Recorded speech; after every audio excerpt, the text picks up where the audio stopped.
চিচিঙা আর ডাল কিন্তু সেদ্ধ হয়ে গেছে। নমস্কার বন্ধুরা, অন্নপূর্ণা হেসেলে সবাইকে স্বাগত জানিয়ে আবারও চলে এসেছি একটি নতুন রেসিপি নিয়ে।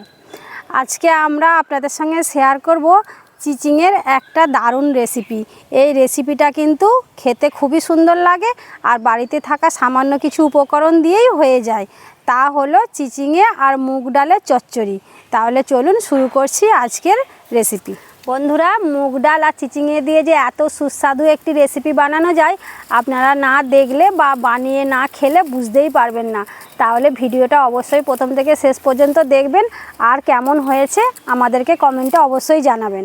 চিচিঙে আর মুগ ডালের চচ্চড়ি বানানোর জন্য প্রথমে আমরা দুটো বড় সাইজের চিচিঙে আমরা এইভাবে পাতলা পাতলা করে কেটে নিয়েছি আর নিয়েছি 100 গ্রাম মুগ ডাল।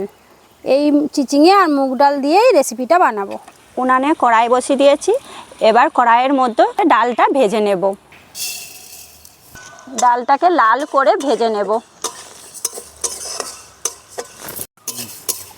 ডালটা আমার লাল করে ভাজা হয়ে গেছে, এবার ঢেলে নেব। ঢেলে নিয়ে ভালো করে ধুয়ে নেব।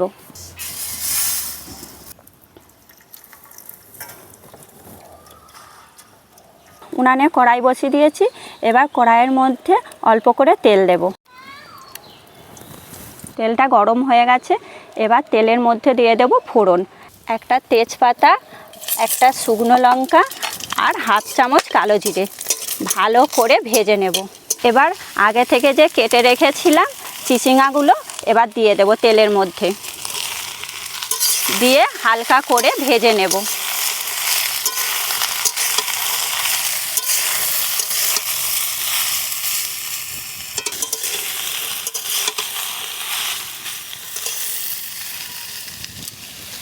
আমার চ্যানেলে যদি নতুন বন্ধু হয়ে থাকেন তাহলে চ্যানেলটি সাবস্ক্রাইব করবেন আর লাইক, কমেন্ট, শেয়ার অবশ্যই করবেন।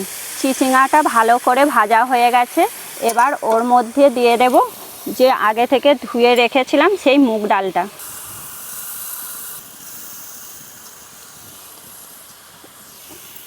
ডাল আর চিচিঙা ভালো করে ভেজে নেব। চিচিঙা আর ডাল ভালো করে ভাজা হয়ে গেছে, এবার ওর মধ্যে দিয়ে দেবো হাফ চামচ হলুদ গুঁড়ো আর স্বাদ মতো লবণ।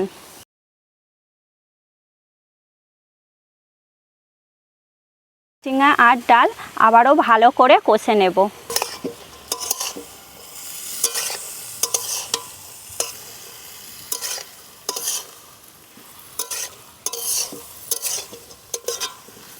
ভালো করে আমার চিচিঙা আর ডাল কষানো হয়ে গেছে, এবার অল্প করে গরম জল দেব। অল্প করে জল দেব কারণ চিচিঙার তো জল বেরোয় আর তরকারিটা ঝোল হবে না, শুকনো শুকনো হবে। ডাল আর চিচিঙাটাকে ঢাকা দিয়ে এবার সেদ্ধ হতে দেব।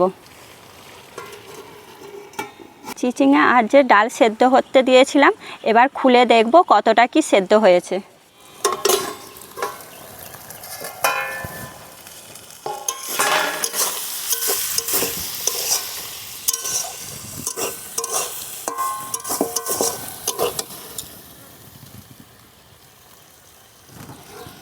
দেখুন বন্ধুরা, চিচিঙা আর ডাল কিন্তু সেদ্ধ হয়ে গেছে। যেহেতু নিরামিষ রান্না তাই সামান্য চিনি দিয়ে এবার নামিয়ে নেব। চিনিটা দিলে ভালো লাগবে।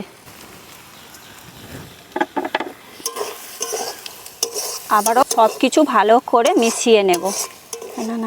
এবার নামিয়ে নেব।